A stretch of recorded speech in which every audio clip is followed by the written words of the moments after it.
Hello and welcome back to Albert vs. the Asylum. Today, we're talking about Bermuda Tentacles, the movie that finally answers the age-old question, what is up with the Bermuda Triangle?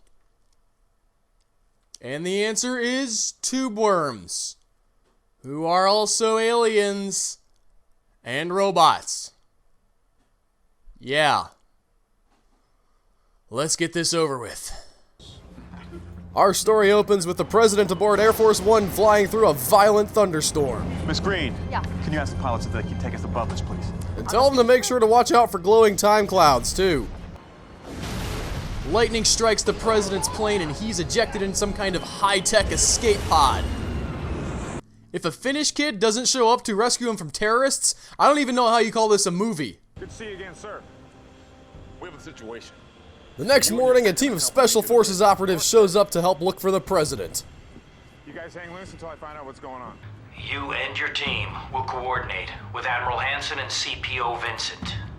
You will rescue the president. Yes, sir. Bring the president back alive, son. And if he's dead, you get down there and you resurrect him. This is the president we're talking about. But because rescuing the president from the bottom of the ocean isn't metal enough in Asylum Land, we see giant tentacle arms erupt from the surface of the ocean. Why? Because it's awesome! That's why! Bridge, report! Bridge! Never mind, Bridge. I don't need that report anymore. What the hell are those? It's Reftia Pachpatia, but of course a very extravagant embodiment. Non-scientific name, please, Doctor. Tube worms, Admiral. What? You can't just pop up and say, oh hey, tube worms, when giant tentacly masses attack your battleship. This is what we call a leap in logic. Do they seem hostile? I don't know, they're worms. But they do seem angry. What? You don't know what they're thinking, but you do know that they seem angry. How would you know that? They're just sitting there looking at you. What cues are you picking up on the emotional spectrum that are telling you that these tentacles, which you have never seen before in your life, are even capable of an emotion like anger?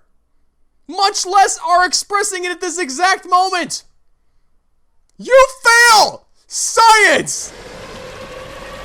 Say if that thing makes a move, I blast its ugly ass to hell. I'll have you know I'm quite attractive to other tube worms. Jerk.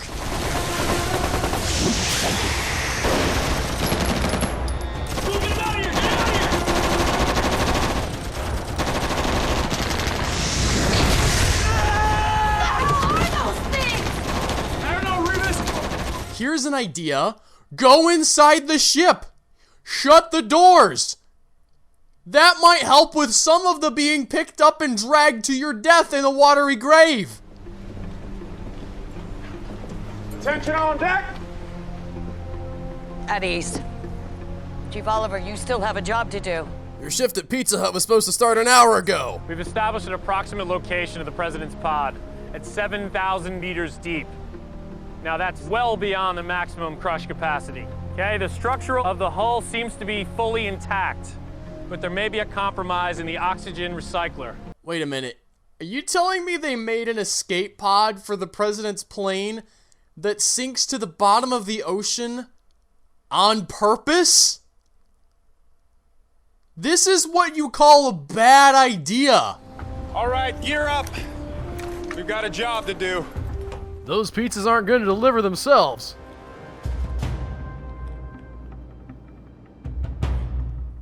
What is this thing anyway?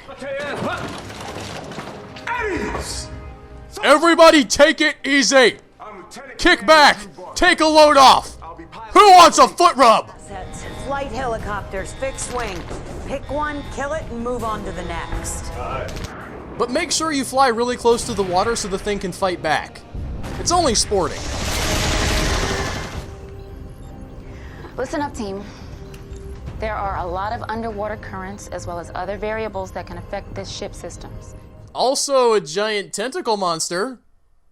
That's kind of a big deal. Plus, there's no telling what we might find down there, right? You know, other than the giant tentacle monster. And the president's escape pod. And fish. There's actually quite a bit of telling what we're going to find down there. Sir! The Prometheus is launching! Prometheus launch command. This is Prometheus launch, go ahead. What are you doing? Why is that sub launching? Lieutenant Commander Barclay ordered it, sir. Bridge. The Prometheus is launching. Admiral Hansen? The officer of the deck says that the Prometheus is launched. Okay, I know this is a little hard to follow, but what I think is happening in this scene is that the Prometheus is launching. How do I respond? Don't respond. I've got to say something. Do not respond. DSRV-2, please respond. I say again, Prometheus. Please respond. You're killing me, man. He just wants to respond! Why is that so hard for you to accept, Oliver? What's going on between you two, Chief? 3 years ago, she was stationed aboard the USS Harry Truman. We got a call to rescue one of her Tomcats that had gone down over Afghanistan. The intel was... her intel was shaky. We were almost to the coordinates that we were last given, and Admiral Hansen decided to pull from the mission. We were so close that I instructed my team to go on.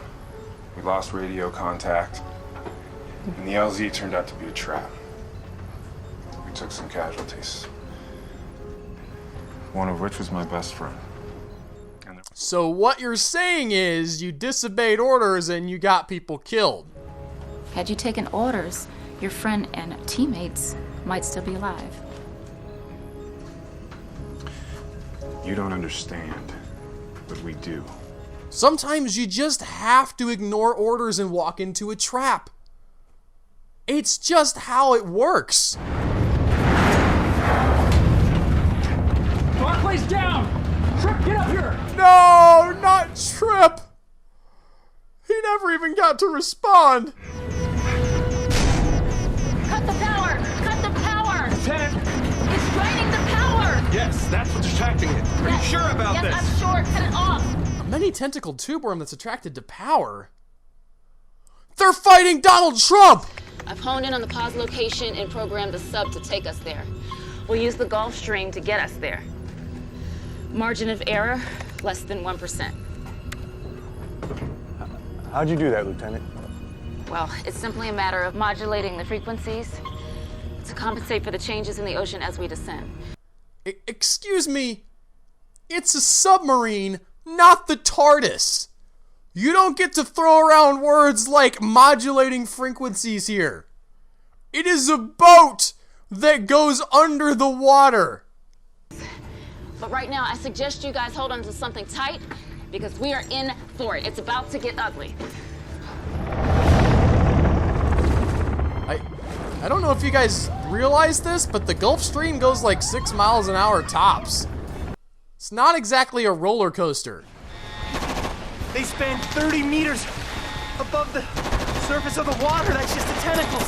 They seem to be part of a much larger central nervous system of another sea-faring creature. Man, that new iPhone has some really unexpected features. If this is the case, the tentacles could be as long as 7,000 meters. 7,000 meters? That's 4.5 miles. Are you trying to tell me this thing is bigger than Mega Shark? Unless Mega Shark's gonna show up and fight with this thing, I'm not cool with that.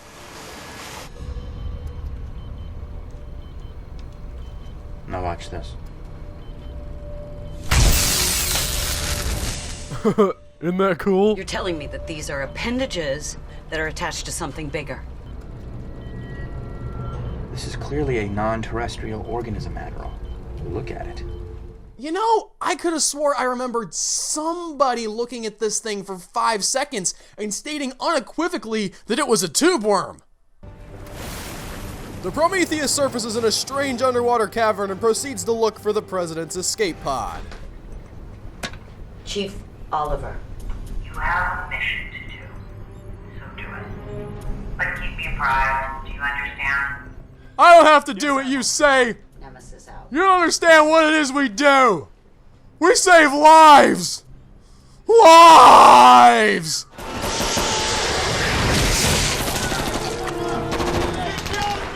Huh. Could have sworn that thing stabbed me from the front. My God. Look at the walls and the ceiling. The floor is honestly pretty dull, but the walls and ceiling are just unbelievable. It's mechanical. More like biomechanical. As if it were, fused with living tissue. It's definitely something constructed, but not man-made. It's non-terrestrial. You have no way of knowing any of this! This is not how science works! You can't just look at some random glowing thing and say, oh, yep, definitely a biomechanical alien robot. Oh, no! Oh my God. It's like an airplane graveyard. Guess we're not the first ones down here. So it's a giant monster that eats ships and planes. Is that what you're saying? Because that sounds an awful lot like this giant shark I know about. This is one hell of a junkyard. Bermuda Triangle is no joke. Maybe not to you. William Strong thinks it's hilarious. This would explain the Bermuda Triangle. These ships, this aircraft. They were drawn here to power the city. What city? And what power? What do you think it's doing with these planes and ships to turn them into power? They're made out of metal, not energon. Vanished without a trace with the entire crew of 306 after March 4th, 1918, in the Bermuda Triangle. It was a cargo ship carrying coal. Oh yeah, no, that makes sense actually. It's not just an alien robot tube worm, it's a coal-burning alien robot tube worm. You sure about that? I'm positive. I've studied old photographs of it 100 times. And I don't mind saying, after the 57th time, it started to get really boring. Keep constant radio contact and stay frosty. We don't know what kind of life is down here. You know, aside from the giant tentacle monster. That's obviously a thing.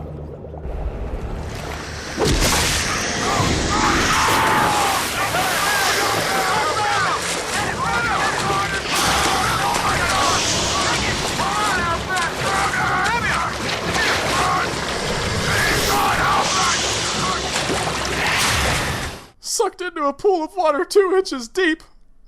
What a way to go! This is USS Nemesis. What's your ETA? This is the USS Maine. We are approximately 105 nautical miles from your location. ETA 80 minutes. 80 minutes? It's like 13 hours! Where's Raven? How should I know? My mask is all fogged up. Any minute now they're gonna run into the Mythbusters looking for airplane parts. Eventually the Special Forces guys find the president and rescue him from his escape pod. But before they can get the president to safety, they're embroiled in a battle with alien death balls. From watching Asylum movies, I've learned that all alien civilizations eventually end up building hovering death balls. It's just one of those things. Where am I? Mr. President, you're 7,000 meters below the ocean's surface, sir. Near as we can tell, some idiot forgot to put the floaties on your escape pod, sir. What in God's name is this place? We believe it's a city, Mr. President. What we've seen suggests it was built by an alien civilization. Yeah, their architectural style involves stacking up airplanes that they also use for fuel. Intelligence could be the only answer, but something obviously went wrong down here. Obviously. This would explain the legendary magnetic forces of the Bermuda Triangle, sir. You know, guys, I've got this theory, and I know it's gonna sound crazy, But maybe this alien explains the legendary forces behind the Bermuda Triangle. Drew Barclay, Mr. President. I want to thank you for your service. Yes, sir. My pleasure, sir.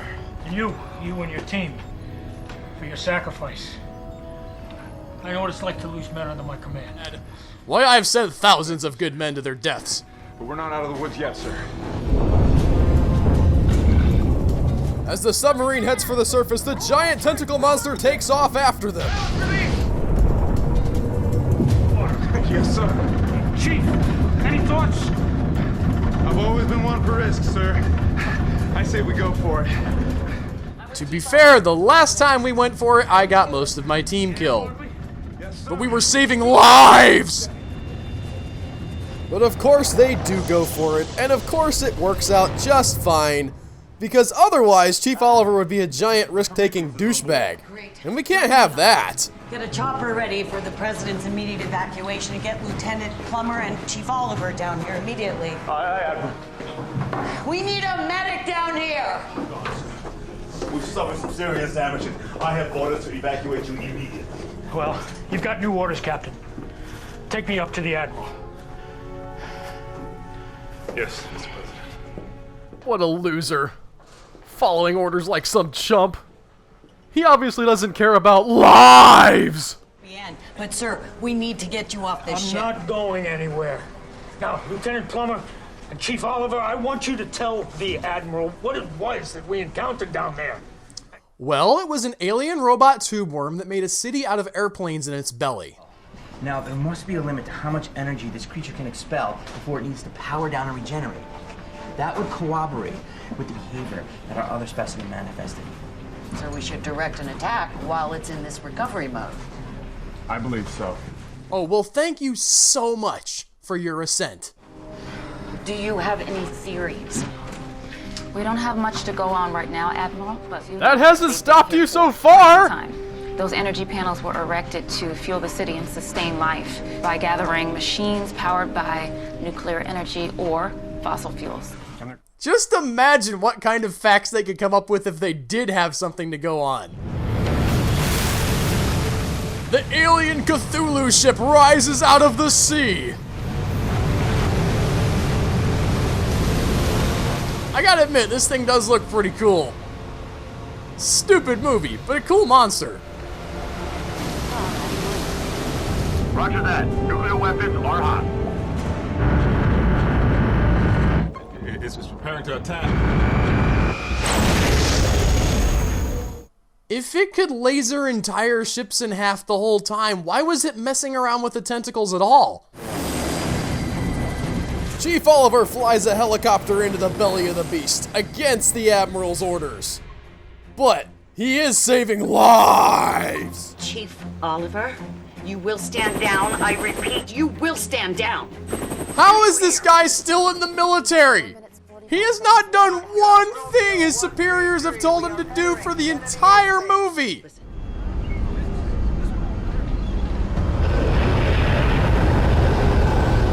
Looks like some kind of alien robot tube worm thing, Ma.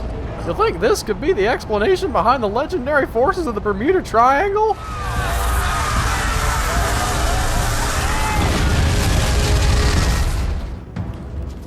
What happened?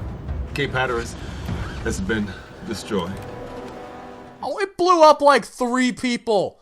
You trying to tell me that destroyed the entire city? Lieutenant! Foxtrot Romeo 133, we're entering the fissure. Oh, is that what the kids are calling it these days? You see this trip? It's incredible.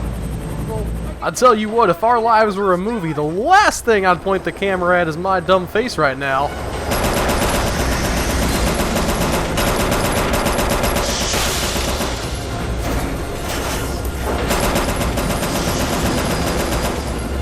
You know what somebody should do? And this is just an idea that I had. But what if you put guns on the helicopter?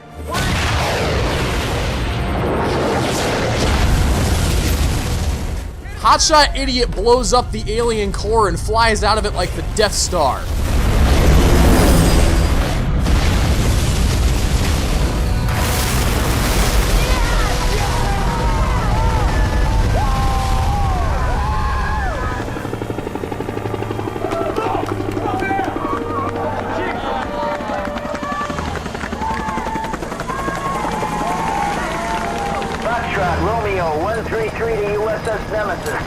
Requesting permission to land. And if you don't give us permission, we're going to land anyway. Because that's our job.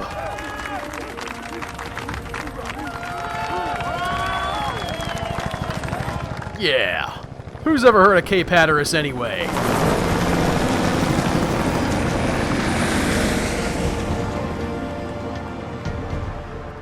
So that was Bermuda Tentacles. It's got some fun ideas, but like 70% of the movie is padding. It just takes so long for anything to happen.